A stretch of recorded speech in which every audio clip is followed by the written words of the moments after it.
Hello दोस्तों, कैसे आप सब। मैं प्रदीप कुमार आप सभी का स्वागत करता हूं आपके अपने YouTube चैनल इजी से एजुकेशन में। दोस्तों, आज मैं इस वीडियो में एक ऐसे कैदी के बारे में बताने जा रहा हूं जिसको गिरफ्तार करके जेल में भेजने के लिए वहां की सरकार को अपने पूरे जेल को एक 5 स्टार होटल में बदलना पड़ा। 5 स्टार होटल में ही नहीं बल्कि उस जेल को उस कैदी के हिसाब से कंस्ट्रक्शन करवाने पड़े। यानी कि उस जेल में स्विमिंग पूल बनाया गया, झरने बनाए गए, फुटबॉल खेलने के लिए उस कैदी को के लिए प्लेग्राउंड बनाए गए। ये सारी सुविधाओं से लैस एक जेल बनाया गया जो बिल्कुल 5 स्टार होटल से कम नहीं था। ये सारी सुविधाएं उस जेल में सिर्फ और सिर्फ इसलिए की गई ताकि वह कैदी उस जेल में आराम से रह सके। दोस्तों, मैं और किसी की बात नहीं कर रहा हूं, ये वही है जिसे हम पूरी दुनिया किंग ऑफ कोकीन के नाम से जानती है, पाब्लो एस्कोबार। दोस्तों, पाब्लो एस्कोबार को जिस जेल में रखा गया था वो जेल कोलंबिया में थी और कोलंबिया के सरकार ने ही इसकी सारी शर्तों को मानी ताकि वो अपने आप को उस जेल में कैदी के रूप में रख सके। और पाब्लो एस्कोबार इन्हीं शर्तों पर ही अपने आप को कोलंबिया सरकार के हवाले किया कि आप मुझे जेल में इतनी सारी सुविधाएं देंगे तो ही मैं आपके जेल में आकर कैदी बन के रहूँगा। पाब्लो ने इस जेल को इतना आलीशान अपने डिज़ाइन करके बनवाया था कि इसे अब भी या फिर उस समय भी इस जेल को जेल नहीं कहा जाता था बल्कि होटल ऑफ पाब्लो एस्कोबार कहा जाता था। दोस्तों, ये इतना खूंखार अपराधी था जो उस जेल में रहकर भी अपने गतिविधियों को संचालित करता था। मतलब कि जो उसके बाहर में जो उसके दोस्त थे जो इस बिजनेस को और बढ़ा चढ़ा के इस बिजनेस को बढ़ा रहे थे, वो जेल के अंदर रह के भी अपने सारे बिजनेस को सही तरीकों से चला रहा था।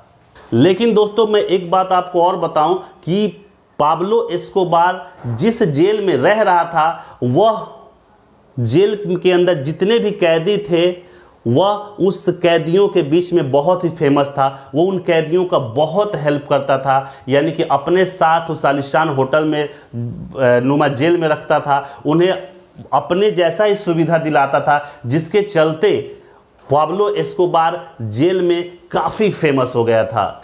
कोलंबिया शहर के लोगों का कहना था कि पाब्लो एस्कोबार अपराधी नहीं है, वो कोलंबिया शहर के लिए एक मसीहा है, क्योंकि वो कोलंबिया शहर को बहुत डेवलप किया था, वहाँ के लोगों को बहुत मदद की थी। इसलिए वहाँ के लोग उसे माफिया नहीं मानते थे बल्कि भगवान की तरफ से पूजते थे।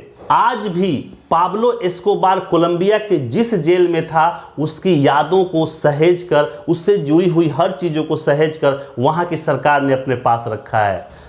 बात अब ये है कि आखिर कोलंबिया की सरकार ने पाब्लो एस्कोबार को इतनी सारी सुविधाएं क्यों दी थी। दोस्तों, मैं एक बात बताऊं कि ये कोकीन का बहुत बड़ा स्मगलर था, जिसके चलते पूरे दुनिया में कोकीन ड्रग्स जितने भी गैर कानूनी धंधे होते थे उस समय चरम सीमा पर थे। दुनिया की कोई भी पुलिस इसे पकड़ नहीं पा रही थी। अब पकड़ नहीं पा रही थी, जिसके चलते इसका बिजनेस और फल फूल रहा था। कोलंबिया सरकार ने सीधे इससे संपर्क साधा और इससे अपने आप को आत्मसमर्पण करने के लिए रिक्वेस्ट किया। यहाँ एक बात ध्यान देंगे, रिक्वेस्ट किया, ऑर्डर नहीं दिया। बहुत मनाने के बाद पाब्लो एस्कोबार ने अपने आप को आत्मसमर्पण करने के लिए राजी हुआ, लेकिन उसका शर्त यही था जो मैंने आपको पहले बताया है। उसके बाद उस जेल को 5 स्टार होटल नुमा बनाया गया, तब जाके इसने अपने आप को आत्मसमर्पित उस जेल में किया, कोलंबिया के जेल में। हालांकि इस नियम को करने के लिए इस जेल को 5 स्टार नुमा होटल बनाने के लिए कोलंबिया की सरकार ने अपने संविधान में थोड़ी सी बदलाव करने की जरूरत समझी। अब देखिए, एक अपराधी जिसको जेल में बंद करने के लिए कोलंबिया सरकार को अपना संविधान, अपने कानून में भी थोड़ा सा बदलाव करना पड़ गया था। हालांकि 44 साल की उम्र में 2 दिसंबर 1993 को पुलिस ने उसे मार दिया। दोस्तों, पाब्लो एस्कोबार के इतने सारे दुश्मन हो गए थे, और ये दुश्मन क्यों हुए थे आपको बात ये वीडियो देख कर समझ में आ गई होगी, क्योंकि वो कोकीन के क्षेत्र में ड्रग्स के क्षेत्र में इतना बड़ा क्षेत्र पे 80% क्षेत्र पे अपना वर्चस्व स्थापित कर लिया था, जिसके चलते उसके दुश्मन भी उसको मारना चाहते थे।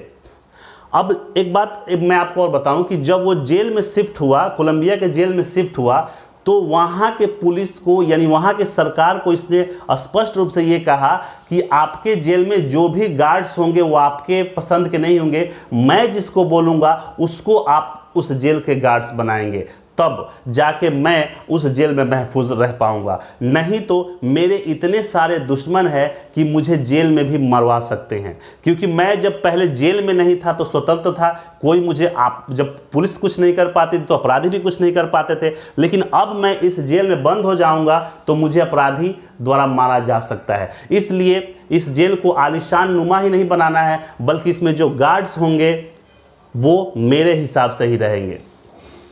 तो दोस्तों, कैसी लगी हमारी ये वीडियो? अगर हमारी वीडियो आपको अच्छी लगी तो हमारे वीडियो को लाइक करें, शेयर करें, सब्सक्राइब करें और बेल आइकन को प्रेस करना ना भूलें। मिलते हैं ऐसे ही किसी इंटरेस्टिंग टॉपिक के साथ, तब तक के लिए नमस्कार।